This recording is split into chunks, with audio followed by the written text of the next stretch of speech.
emedia.sn, nous recevons le professeur Ahmed Ndiaye. Il est constitutionnaliste. Alors l'autre problème, professeur, c'est le cas Rose Wardini.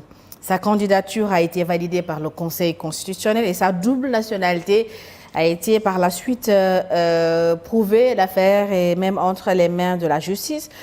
Pour la suite de la procédure, est-ce que Rose Wardini, dont le nom figure sur la liste des 20 candidats publiés par le Conseil constitutionnel, reste dans la course? Ce qui est extraordinaire, c'est que l'affaire Rose Wardini, comme l'affaire de corruption des juges, comme l'affaire de la mise en place de commissions d'enquête, commence à se dégonfler comme un ballon. C'est-à-dire simplement que rien n'empêche. Relisez l'article 34 de la Constitution, modifié en 2007. Cet article nous dit que lorsqu'il y a un empêchement définitif, et là nous sommes en présence d'un empêchement définitif, le Conseil constitutionnel jouit de la compétence et de la prérogative, mais de refaire la liste, en excluant Rose Wardini, en remettant de l'ordre dans sa liste, au lieu de 20 candidats. Puisque nous voulons rationaliser, nous allons retourner à l'élection avec 19. Mais juridiquement, rien n'empêche que se mettre en branle, mais tout simplement le processus électoral. Et c'est là où je m'interroge souvent sur la pertinence de l'article 28 de la Constitution qui met en place cette exigence de la nationalité exclusive sénégalaise. Nous sommes dépassés par le train de l'histoire. Regardez l'Allemagne. L'Allemagne était dramatiquement, historiquement attachée à sa nationalité au point que ça ne souffrait d'aucune concurrence possible. Mais depuis quelques mois, l'Allemagne a élargi les possibilités d'obtention de sa nationalité. Donc pour vous, l'article 28 de la Constitution qui exige aux candidats d'être de nationalité exclusivement sénégalaise devrait être réformé? Ce sont des dispositions d'une autre époque. Et mieux pour conforter cela, Aïssata, on exige l'exclusive nationalité sénégalaise aux candidats. Mais quid du candidat élu président de la République? On n'en parle plus. C'est l'oubli total, c'est l'omission fatale.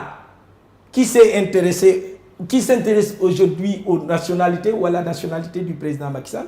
Parce que dans sa déclaration d'honneur, en tant que candidat, mais oui, je parle du candidat élu président de la République. C'est-à-dire pour vous montrer un peu combien tout cela est mais si au moment de déposer sa candidature, il était de nationalité exclusivement sénégalaise. Et après, quand il va exercer les fonctions de président de la République, s'il obtient une double nationalité ou une plurinationalité, qui peut vérifier cela? Qui ça intéresse finalement?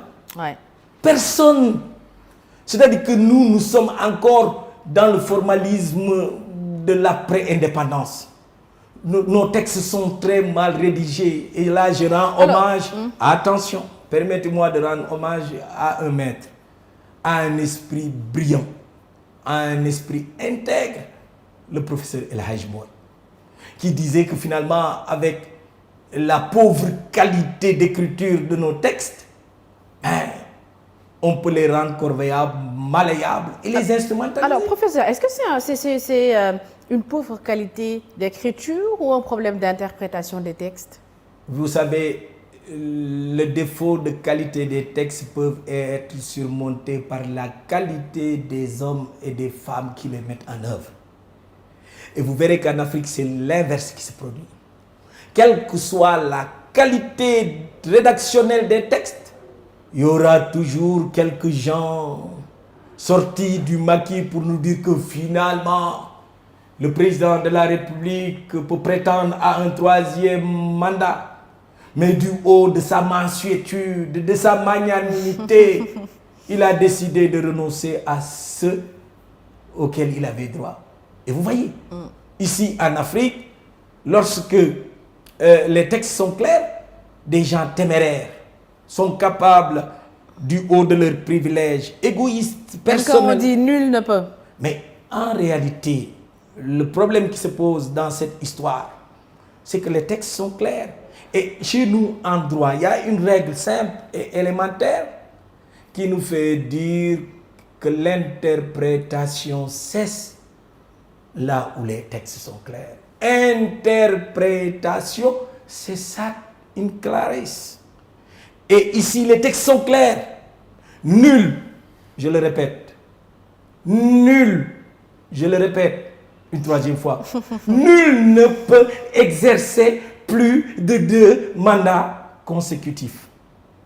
Et à l'arrivée, on met tout cela de côté pour nous servir d'autres arguments très discutables et très dangereux, parce que remettant en cause la cohésion nationale, parce que mettant en péril la stabilité des institutions à laquelle faisait allusion le Conseil constitutionnel dans sa décision de 2016, considérant 32, mais parce que surtout, Aïssata, remettant en cause la sécurité juridique. Bien. Alors, professeur, pour être plus précis, à l'heure où nous parlons, est-ce que Rose Wardini est toujours candidate? Mais c'est au Conseil à constater l'empêchement définitif. Moi, je pense sincèrement que si on avait le numéro de Rose Wardini et qu'on l'appelle là pour lui demander est-ce qu'elle est encore candidate, elle vous dirait non. Mais parce qu'elle a parjuré. Elle a raconté des histoires apparemment. Je lui accorde quand même le bénéfice du doute en tant que juriste.